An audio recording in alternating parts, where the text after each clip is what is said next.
안녕하세요. 요즘에 마가복음을 나가면서 저는 예수님의 그 말씀 한마디와 제자들의 말과 태도를 보면 정말 이게 진짜 제자 삼는 사역이구나 라는 생각이 듭니다. 정말 성경대로 다 이루어지는구나. 목자를 치면 양이 흩어지는구나. 28절에 보면 내가 죽었다가 살면 갈릴리로 간다고 하십니다. 내가 갈릴리로 갈 거야. 그 아름다운 추억의 갈릴리에서 우린 다시 시작할 거다. 근데 이때 베드로가 좀 독특한 말을 합니다. 들어보세요. 29절에 보면 베드로가 여짜오되 다 버릴지라도 나는 그렇게 하지 않겠습니다 라고 합니다. 사람의 말에는, 사람의 태도에는 가치관이 담겨져 있습니다. 그 말이 짧고 또 그 말이 어떤 말이든 그냥 나오지 않습니다. 이 베드로의 이 짧은 한마디, 다 버릴지라도 나는 버리지 않겠습니다 라고 하는 것에는 베드로의 가치관이 그대로 녹아나 있습니다. 왜 이렇게 얘기했을까요? 다 버릴지라도 나는 그렇지 않겠습니다. 그 당시 분위기가 어땠을 것 같으세요? 이제 제자들도 위기감이 점점 느껴지고 있습니다. 그리고 많은 사람들이 진짜 나도 예수님 버릴 수 있겠구나. 진짜 나도 예수님을 버리고 도망갈 수 있겠구나. 라는 생각이 들고 있었습니다. 내가 가진 복음에 대한 확신, 예수님에 대한 확신이 크지만 너무 무섭고 너무 두렵다. 정말 예수님과 함께 있으면 내 인생 진짜 개판 나겠다. 그런 위기감이 피부에도 느껴지는 때였을 겁니다. 그래서 그때 베드로는 정직하지 못합니다. 상황이 무섭고요. 그리고 사람들이 무서웠습니다. 사람들이 내가 베드로는 뭔가 해야 되지 않을까? 베드로는 뭔가 보여줘야 되지 않겠어? 베드로는 뭔가 대단한 일을 하지 않겠어? 라는 생각을 하게 됐습니다. 그래서 베드로는 이렇게 말합니다. 다 버릴지라도, 다라는 말은 그 당시 베드로 주변에 있던 제자들을 포함한 말입니다. 베드로는 이때 이 순간에도 사람들이 신경 쓰였습니다. 나를 바라보고 있는 사람들의 시선, 내가 뭔가 해야 될 텐데, 만약 베드로가 이때 주님 앞에 올바로 서 있었더라면 예수님께서 내가 나를 3번 부인하리라 라는 말씀을 하실 때 베드로의 태도는 어땠을까요?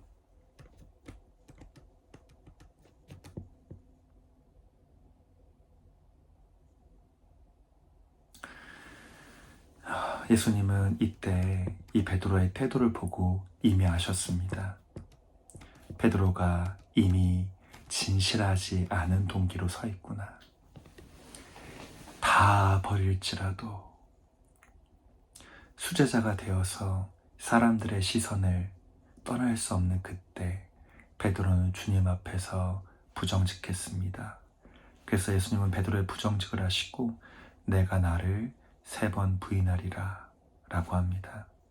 베드로가 사람을 의식했다라는 것은 사람을 두려워했다는 말입니다. 살다 보면 명예와 자존심 때문에 이런 행동을 할 때가 있습니다. 체면과 위신, 또 사람 때문에 마지 못해서 행할 때가 있습니다.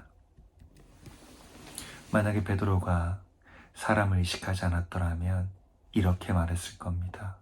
주님, 나는 버리지 않겠습니다. 내 개인의 결단을, 그 개인의 결단을 말했을 겁니다. 근데 베드로는 이때 너무나 두렵고 자기 자신이 주님을 버릴까 두렵고 사람들의 시선이 두렵고 그리고 내가 뭔가 보여줘야 되는데, 내가 뭔가 해야 되는데 라는 그런 압박감, 이 전체를 만약에 한마디로 한다면 사람이 무서운 겁니다. 사람이 하나님보다 커 보인 겁니다. 그래서 주님의 그 눈빛을 내가 나를 3번 부인하리라, 이 말을 받아들이지 못합니다. 예수님은 베드로의 상태를 정확히 알고 계셨습니다. 사람을 두려워하는 자는 반드시 예수님을 버리게 됩니다. 그래서 예수님이 베드로의 이 태도를 보시고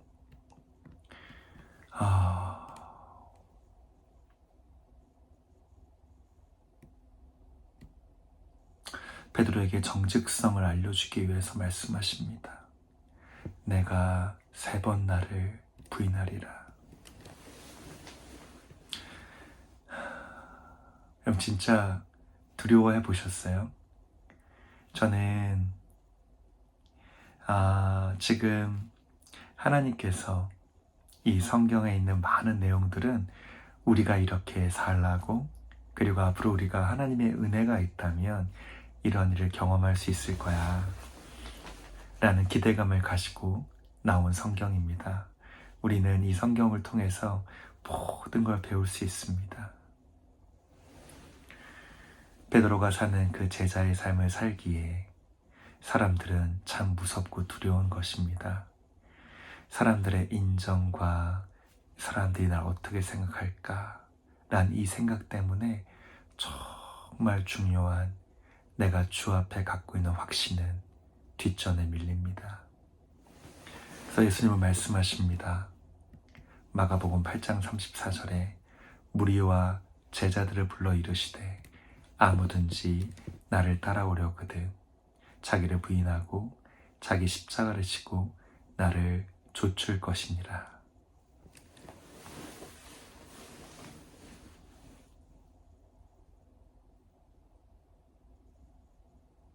베드로는 이 제자의 삶에 대해서 정말 동의하지 못했습니다.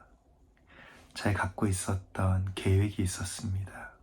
수제자로서 자기가 가져야 될 본이 있었습니다. 베드로가 3번 부인했다라는 것은 얼떨결에 부인했다라는 말이 아닙니다. 3번 부인할 정도면 완전히 부인한 겁니다. 예수님이 어떻게 하셨을까? 예수님이 사람에 대한, 그리고 너무나 사랑했던 베드로에 대한 깊은 통찰력입니다. 베드로는요, 이 결코 아직 뛰어넘지 못했던 두려움이 하나 있습니다. 사람들에게 버려질 것에 대한 두려움입니다. 그리고 죽을까봐, 내가 예수님처럼 죽지 않을까 라는 두려움입니다. 그래서 예수님 잡히실 때 베드로는 칼을 써서 말고라는 종의 귀를 떨어뜨립니다. 어떻게든 죽지 않겠다라는 베드로의 결단입니다. 그리고 예수님께서 잡혀가신 것을 보면서 야, 정말 나도 예수님 믿으면 저렇게 될 수 있겠구나. 그러나 또 수제자입니다. 그래서 예수님을 따라는 갑니다. 또 주님이 이런 베드로의 모든 인격적인 장점과 단점을 잘 아셨기 때문에 베드로에게 딱 맞게 도와주십니다. 후에 베드로는 말입니다. 십자가에 거꾸로 못 박혀 죽는 죽음을 택했다라고 합니다. 사도 바울은 말합니다. 나는 날마다 죽노라.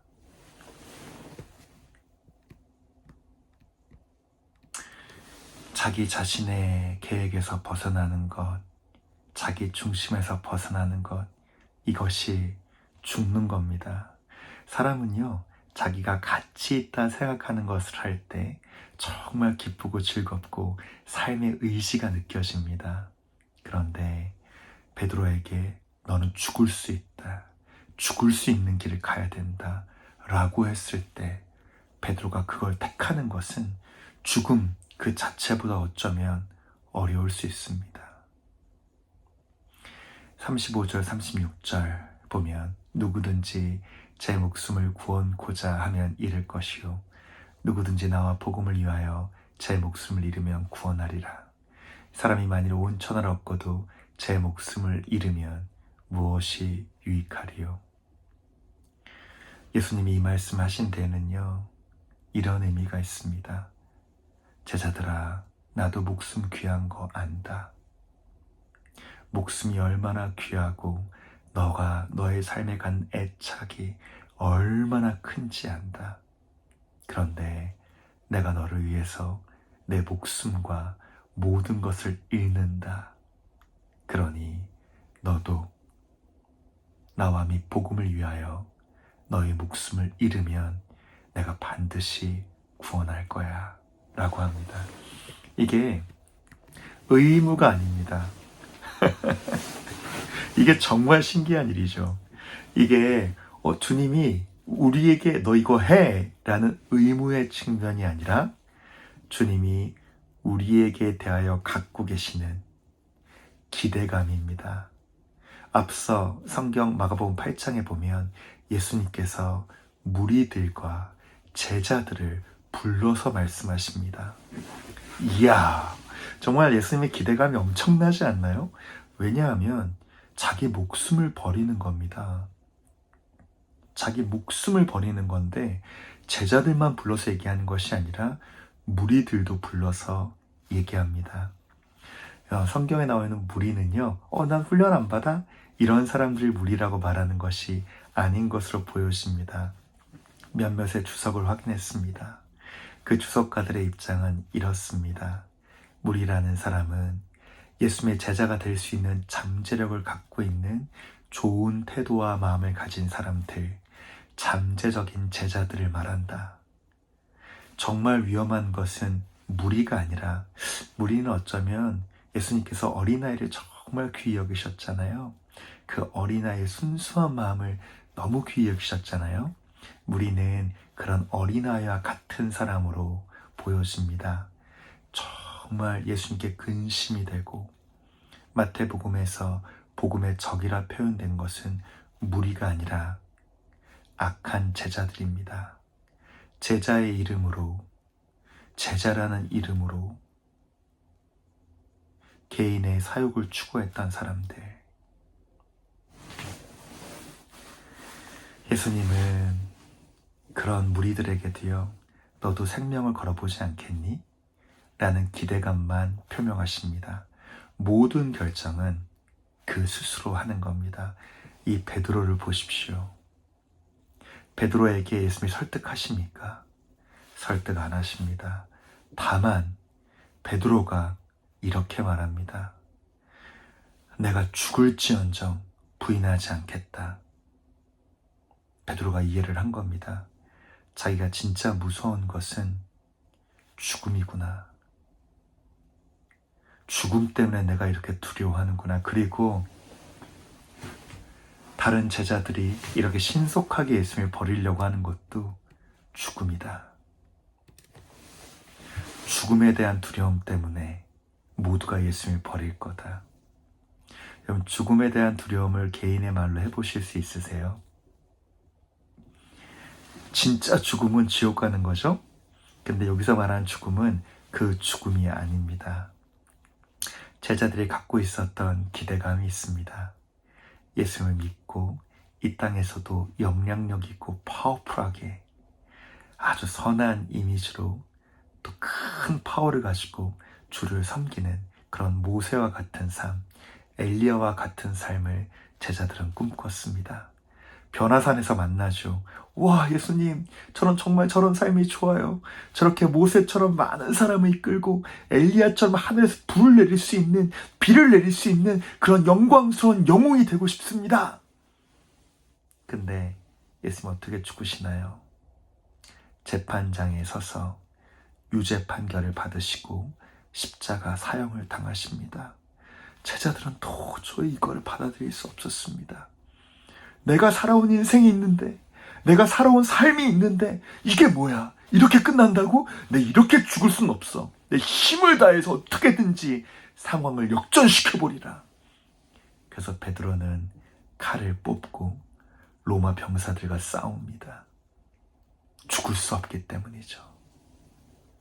예수님이 자기를 부인하라고 말씀했던 것은 죽음을 각오하라는 겁니다. 그러면 내가 너를 반드시 구원할 거야. 그리고 너는 내가 죽음을 무릅쓰고 너를 위해서 죽는 내 사랑을 깊이 있게 이해하게 될 거야. 제자로 살면서 저희는 결정을 해야 될 순간이 옵니다. 저는 여러분들이 결정을 빨리 하지 않으시기를 개인적으로 원합니다. 그 결정은 오직 주님과 여러분 간의 교제로만 내려질 수 있는 것입니다. 주님은 거룩한 기대감을 갖고 무리와 제자들에게 말씀하십니다. 누구든지 자기를 부인하고 자기 생명까지 부인하고 나를 따르라.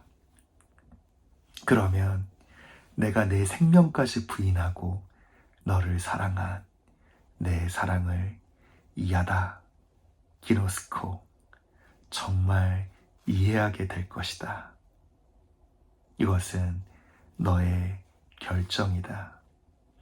이건 정말 무서운 일입니다. 오늘 경건의 시간에 보면 아리마대 사람 요셉이 예수님의 시신을 가지고 성경에 있는 대로 부자의 묘실에 안치합니다. 이 결정으로 아리마대 요셉은요 모든 것을 잃습니다. 근데 아리마대 요셉은 그 길을 갑니다. 그 제자들마저 모두 버렸고 예수님은 공식 판결을 받고 죽었는데 저분이 옳다, 저분은 하나님의 아들이다 라는 개인의 확신을 갖고 아무와 상의하지 않고 그 인생을 결정합니다. 이사야서 45장 15절에 당신은 진실로 스스로 숨어있는 자니이다 라고 말합니다. 우리 하나님은 말입니다. 겉으로 드러나는 요란한 확신을 원하지 않습니다. 죽을지언정 내가 버리지 않겠습니다. 다 버리죠. 진짜 확신은 스스로 숨어 있습니다. 진짜 위대한 일은 은밀하고 숨겨진 가운데 진행됩니다. 우리의 인생의 말입니다. 하나님이 나를 돕지 않는 것 같고 나를 사지로 몰고 있고 우리를 죽음의 골짜기로 몰고 있다고 생각할 때 그때 우리는 결심합니다. 주님, 저는 죽어도 괜찮습니다. 제가 말을 다 더듬습니다. 저도 무섭거든요. 주님, 저는 괜찮습니다. 주님이 저를 위해서 죽으신 그 죽음, 나도 주를 위해서 그 길 가겠습니다. 아리마대 사람 요셉처럼 그것은 순수한 100% 개인의 결정이어야 합니다. 아무와도 상의하지 않은 개인의 결정, 여러분은 보이십니까? 우리가 하나님께 버림받은 것 같고 모두에게 버림받은 것 같고 빛과 진리라고는 소망이라고는 아무것도 없어 보이는 그때 우리는 마주치게 됩니다. 이게 죽음의 공포구나. 베드로처럼 소리 지르며 싸울 수 있습니다. 무서우니까. 그런데 아리마대 사람 요셉처럼 자기의 인생을 걸고 제자로서의 삶을 묵묵히 살아갈 수 있습니다. 그 여인들처럼 부활할 예수를 믿고 자기의 자리를 지킬 수 있습니다. 이 두 부류 다 아무와 상의하지 않은 개인의 결정이었습니다. 주님은 나를 위해서 죽으셨습니다. 여러분의 결정은 무엇입니까? 무슨 결정이든 여러분이 원하는 대로 하십시오. 주님과 깊이 있게 교제하십시오. 주님 감사합니다. 누구든지 나를 따라오려거든 자기를 부인하고 날마다 제 십자가를 지고 나를 좇을 것이니라. 주님, 제가 이 땅에서 받을 그 어떤 만족과 사랑과 기쁨보다 아버지의 그 사랑을 알고 담기를 원합니다. 예수님의 이름으로 기도합니다. 아멘. 감사합니다.